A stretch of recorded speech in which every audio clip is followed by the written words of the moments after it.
হত্যাকাণ্ডের প্রায় এক যুগ পর মামলা করেছেন নীলফামারী সদরের লক্ষ্মীচাপ ইউনিয়ন বিএনপির সাবেক সাংগঠনিক সম্পাদক গোলাম রব্বানীর স্ত্রী শাহনাজ বেগম।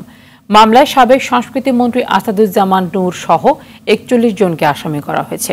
এবার ন্যায় বিচার পাওয়ার আশায় বুক বাঁধছেন রব্বানীর পরিবারের সদস্যরা। নীলফামারী থেকে হাসান রাব্বির পাঠানো প্রতিবেদন জানাচ্ছেন রেজওয়ান শরীফ।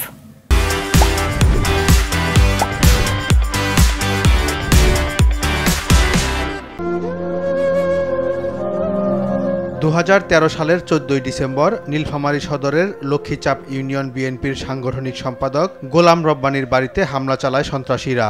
তৎকালীন আওয়ামী লীগের সংসদ সদস্য আসাদুজ্জামান নূরের নেতৃত্বে তার সাঙ্গপাঙ্গরা ধ্বংসযজ্ঞ চালিয়ে লুটপাট ও অগ্নিসংযোগ করে রব্বানীর বাড়িতে।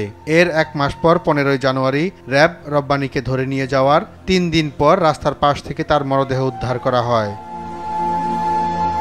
ওই সময় রামগঞ্জ বাজারে হামলা চালিয়ে বিএনপি ও জামায়াত সমর্থিতদের ঘরবাড়ি, ব্যবসা প্রতিষ্ঠান ভেঙে গুড়িয়ে দেয়া হয়।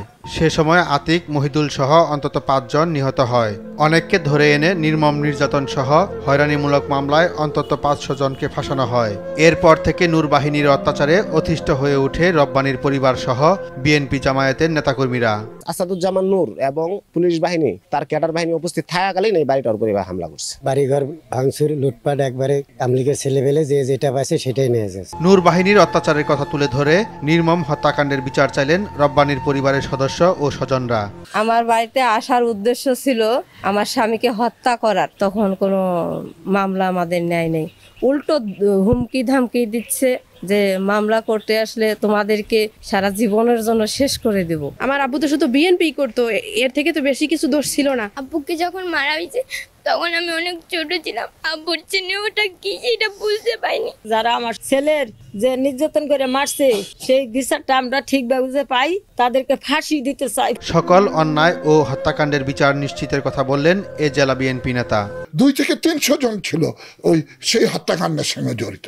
রব্বানীর স্ত্রী ৪১ জনকে আসামি করেছে, যারা গেছে নীলফামারী থেকে, যে সেখানে তারা সন্ত্রাস করেছে। গত ১৫ সেপ্টেম্বর নীলফামারী সদর আমলি আদালতে মামলা দায়ের করা হয়। ওই দিনই ঢাকায় আরেকটি হত্যা মামলায় আটক করা হয় আসাদুজ্জামান নূরকে।